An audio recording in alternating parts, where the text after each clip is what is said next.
আসসালামু আলাইকুম রহমতুল্লাহ বারকাতু। প্রিয় ভিউয়ার্স, আপনারা সবাই কেমন আছেন? আলহামদুলিল্লাহ, আল্লাহর অশেষ মেহেরবানিতে আমি ভালো আছি এবং সুস্থ আছি। দোয়া করি আল্লাহ তাআলা আপনাদেরকে যেন ভালো রাখেন এবং সুস্থ রাখেন। ভিউয়ার্স, আপনাদের সামনে ধারাবাহিক আলোচনা হচ্ছিল জিকিরের 100 উপকার সম্পর্কে।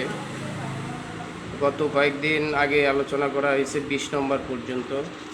আজকে আলোচনা করব 21 থেকে 30 পর্যন্ত ইনশাআল্লাহ আলোচনা করার চেষ্টা করব, আল্লাহ তাআলা যদি আমাকে দয়া করে এবং মেহেরবানি করে। ভিউয়ার্স, 21 নম্বর, বান্দার জিকির সমূহ আরশের চতুর্দিকে তাহার জিকির করিয়া চক্কর দিতে থাকে। 22 নম্বর, আরামের সময় আল্লাহর জিকির করিলে বিপদের সময় আল্লাহ পাক তাহাকে স্মরণ করিয়া থাকেন। 23 নম্বর, আল্লাহর আযাব হইতে নাজাতের ওসিলা। 24 নম্বর, সকিনা এবং রহমত অবতীর্ণ হওয়ার কারণ। অফুরন্ত ফেরেশতা জাকিরকে ঘিরিয়া ফেলে। 25 নম্বর, ওয়ার বরকতে গীবত, চগলখড়ি, মিথ্যা কটূক্তি এবং বাজে কথা হইতে জবান হেফাজত থাকে, আর যে জিকির করে না সে বাজে কথায় লিপ্ত হইয়া পড়ে। 26, জিকির মজলিসে ফেরেশতাদের মজলিস, আর বাজে কথার মজলিস শয়তানের মজলিস। এখন যাহার যেরূপ ইচ্ছা সেরূপ মজলিস পছন্দ করিতে পারে।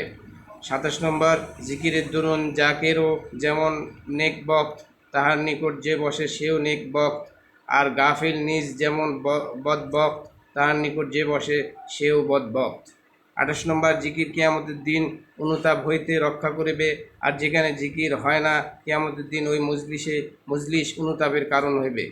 29 নম্বর, জিকিরের সহিত যদি নির্জনে ক্রন্দন করা যায় তবে কিয়ামতের ভীষণ রৌদ্র তাপে যখন মানুষ দিশেহারা হইয়া যাইবে তখন সে আরশের নিচে ছায়া পাইবে। 30 নম্বর, আল্লাহর দরবারে চাহিলে যাহা পাওয়া যায়, না চাহিয়া শুধু জিকিরে লিপ্ত থাকিলে তাহার চেয়ে বেশি পাওয়া যায়। সুবহানাল্লাহ। যেমন হাদিসে কুদসিতে আছে, যে ব্যক্তি জিকিরের দরুন কিছু প্রার্থনা করিতে পারিল না, আমি তাহাকে প্রার্থনাকারীর চেয়ে বেশি প্রদান করিয়া থাকি। সুবহানাল্লাহ, আলহামদুলিল্লাহ। আল্লাহ তাআলার জিকিরের এত যে ফজিলত, এত যে বরকত, যারা জিকির করে জাকিরিন তারাই শুধু জানে। জিকির আসলে অন্তরের সবচাইতে বড় করা, অন্তর শান্তির একটা জায়গা হচ্ছে জিকির। এজন্য আমরা সবাই মাওলা পাকের জিকির বেশি বেশি করে করি। আল্লাহ তাআলা যেন আমাদেরকে তার জিকির বেশি বেশি করার তৌফিক দান করুন। আমিন। ওয়া আখিরু দাওয়ানা আলহামদুলিল্লাহি রাব্বিল আলামিন। আসসালামু আলাইকুম ওয়া রাহমাতুল্লাহি ওয়া বারাকাতুহু।